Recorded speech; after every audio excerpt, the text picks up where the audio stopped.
Hey, what's going on, guys? Greg here today, bringing you guys the Call of Duty Modern Warfare Karst River Quarry Ground War Guide. This is going to be my basically breakdown of sniper spots, flank routes, power positions, and the spawns of the map, so you guys can have a better time of playing Karst River Quarry and include some tactics into your gameplay in order to improve at the map. So without further ado, I'm going to go ahead and start this off by breaking down the sniper spots for you guys. So there's a lot of different areas that people snipe from, and this map can generally be a little bit dangerous, especially if you look at that area on the hill. A lot of people will be anywhere on that hill sniping, so you're going to have to incorporate that in your flank routes, making sure that you are wearing cold-blooded or just running it safe in between buildings and all that kind of stuff. But there are a lot of places, as you can see in the middle of the map. There's a tower that people will sit on and they'll snipe on that.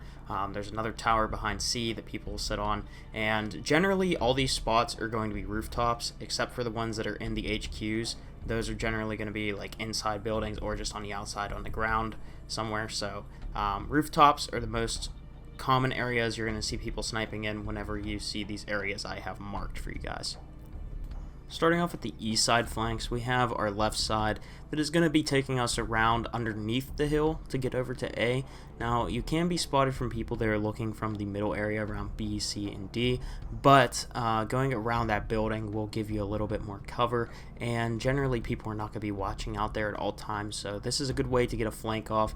You can use smoke grenades as you get closer to A if you really feel that you are going to be getting resistance, but I find that generally I can run this route with pretty much ease. You can also take a vehicle there too if you'd like, just to get to A even faster. And I definitely recommend that. As for D, you don't need a vehicle, and you can just kind of run over there and then start killing people at D as you move forward on the objectives. Now for the other side, this one I'd recommend taking a vehicle, especially if you're going to be going down into the quarry, and the reason being is a lot of the snipers are going to be watching over, as we know, for if you're going to be pushing into the A building like I have marked there. If you're going to be going to C, you don't have to worry about that, but take the vehicle if you're going to be going down through the quarry, because snipers are going to be looking for you, and then you can easily get into their building at A and start commencing an attack on them. Moving on to the A flanks, we have on the left side, you're basically going to be doing the same thing as last time, just running along underneath the mountain and then cutting off around the buildings, and then basically trying to get into the E building. If you need smoke grenades as you get closer to the E building, it can help you out, especially whenever you're crossing the open area there. But if you take a vehicle as well from the AHQ and all the way around, you might be able to get there safely. I mean, it's going to honestly depend where your enemies are positioned, especially on this flank route. I definitely just recommend running it with your gun so that we can take anyone else that could be on the flank, and that goes for the previous flank routes as well. Going from A, as you guys can see, we're going down through the quarry, the AHQ going down through quarry up to C, and that's a good way just to get into C. You can basically get through there without getting sniped from B, or you have a little bit more protection from people that might be on the rooftop.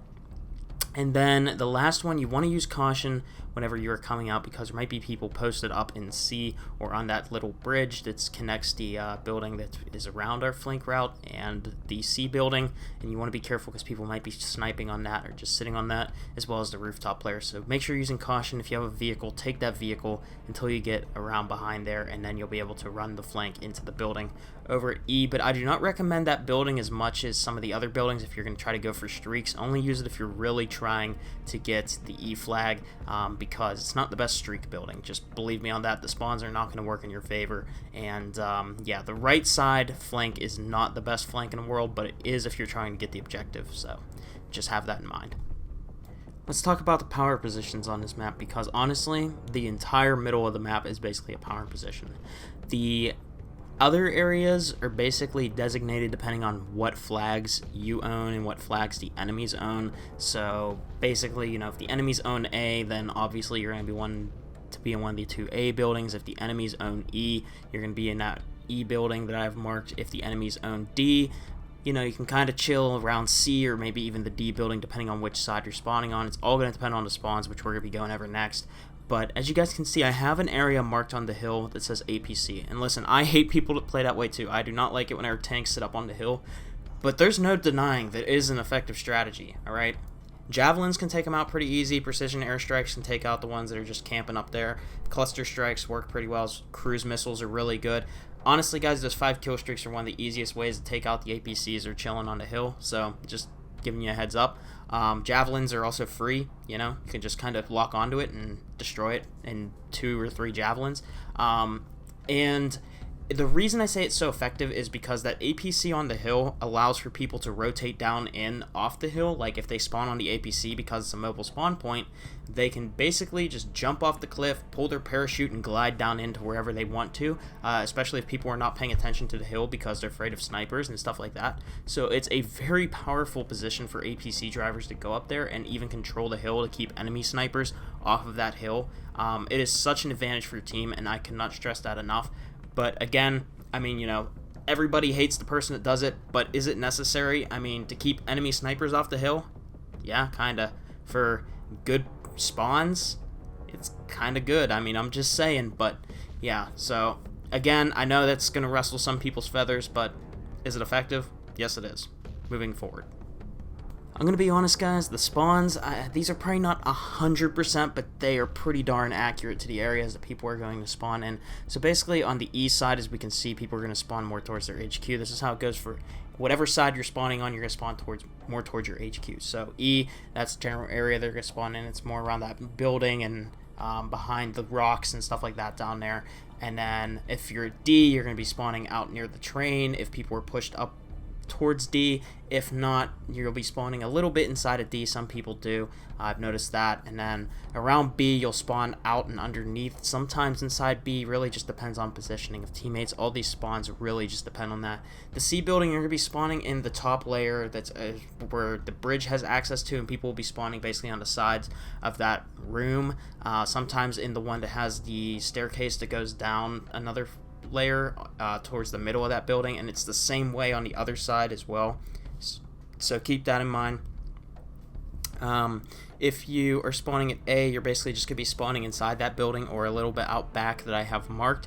And then if you're on the other side of A, basically it's the same deal with C. B, you'll mostly see some people spawn inside, and then the other half will spawn outside and they'll have to run into B. And then for A, people are going to be spawning, of course, around the silos and around the objective. And then for D, they'll be spawning a little bit back behind the D building. Sometimes, very rarely, I think people might spawn in on D. Again, depends on positioning of your teammates. But you'll generally spawn in that building that connects C and B together, so keep that in mind. You also spawn on outside of that building behind the fence and stuff that's there. And like where the ladder, you can go up to the top of that same building.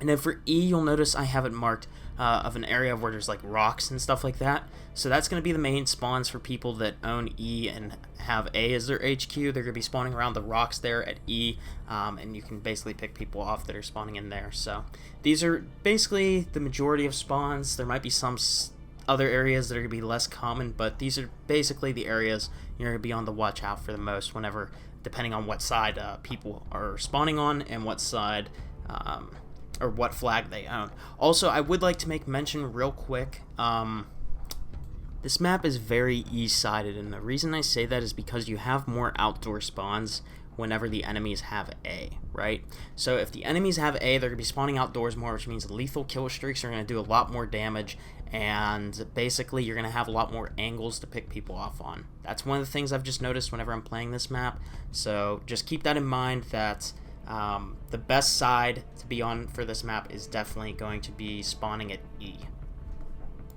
So getting into the gameplay side of things here, that's the class setup if you guys are wondering what I was using on my Odin today. But this is basically going to be another Odin gameplay. I know I uploaded one not too long ago saying the Odin is a very good gun for ground war, and especially after the buff it is. This gameplay is a little bit older than the buff, so this was before it got the stopping power buff. But if you do use stopping power with the Odin now, you're going to be very rewarded, and this gun is just absolutely dominant. I absolutely love this gun and highly recommend you guys use this in ground war if you haven't already. It rewards high accuracy.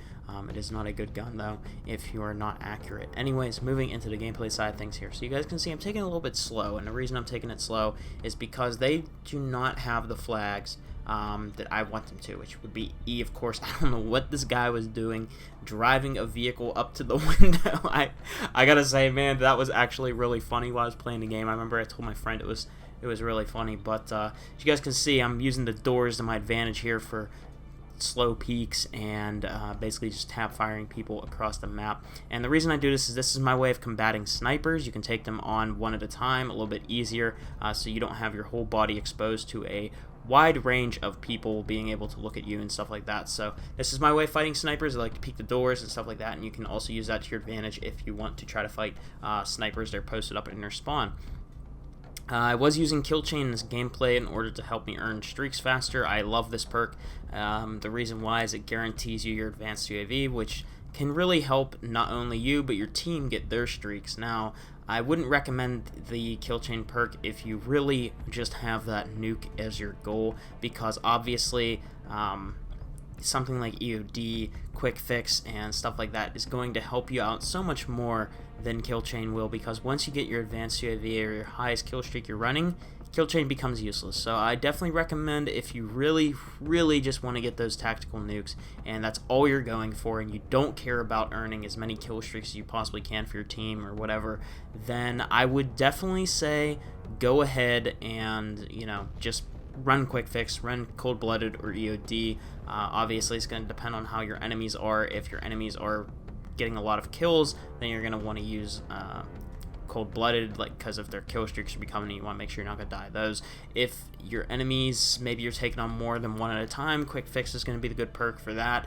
And if you are getting RPG spammed, C4, whatnot, EOD is going to be your best friend in that situation. So you really just got to select your perk depending on how the enemies are playing. But right here, I was basically just patrolling this building for this entire streak, and I'm getting a tactical nuke, and it wasn't really the slowest nuke in the world, especially for only sitting in one building in ground war. And you guys can see that they're not even really spawning at E. They don't have the E flag, but I just happened to be here because this is where one of my squad mates was whenever I spawned in, and that's why I just decided to stay here, because they don't have the equipment to rotate out of the building. And that, what I mean by that is, of course, using something like smoke grenades or just having a weapon I feel that would be good for rotating out. And Odin is a very long range pick people off kind of gun as I'm doing in this gameplay. If I would have ran out there and tried to challenge people, I would just be getting wiped, and the reason being is the Odin is not a close quarters weapon, and especially if you don't know where people are at, you got to be careful and make sure that you're capitalizing on the areas and stuff like that. So they have D, and that's another thing, is if I want to push back towards D, this would be a risky rotation. I could die, especially whenever I am on such a high kill streak already. I only need 8 more kills for the tactical nuke. So again, that is the reason why I'm taking it slow. I'm just going to stick to this one power position, not going to try to go ahead and move around. As you guys have seen in other gameplays, there will be times where I will go ahead and take a vehicle while I'm on a high kill streak and rotate out, and the reason I do that is because I know it is safe. I feel it is safe, or I should say, because you never know if there is that one sneaky snake that is still sitting there. By the way, I wanted to point this out real quick. The reason I was missing so many shots is because my first shot accuracy was a little bit weaker with this class setup. Normally, I would definitely recommend running the pack, the stability pack or whatever it's called, but I just know it gives you more stability, less idle sway, and that definitely fits the Odin more than the comb barrel, I think, or not barrel, the comb pack. The comb pack is the one I have on for this gameplay. I believe that's what it's called, and what that does is it's going to increase your ADS speed, but it's going to lower your, it's going to basically increase your idle sway.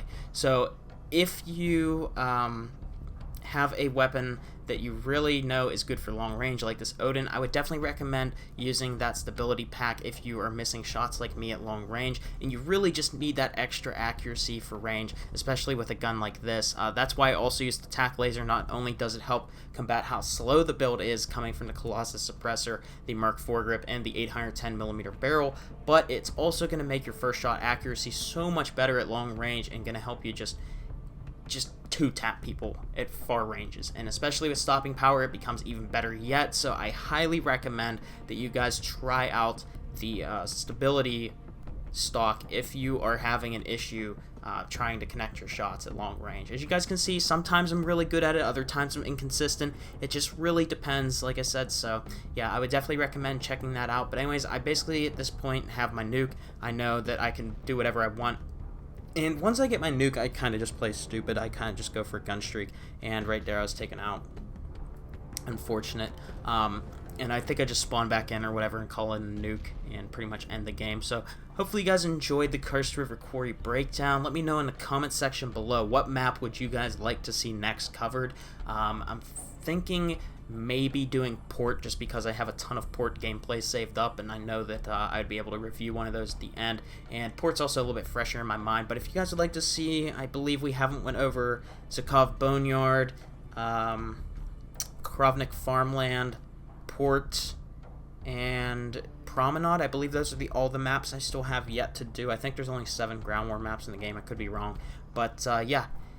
Let me know in the comment section below which one do you guys want to see next. I'm leaning towards port, but of course do what you guys wanted to see. So anyways, hopefully you guys enjoyed the video. If it helped you out and if you are enjoying the content, be sure to drop a like and subscribe to the channel if you are new. And I'll see you guys all in the next gameplay. Peace out.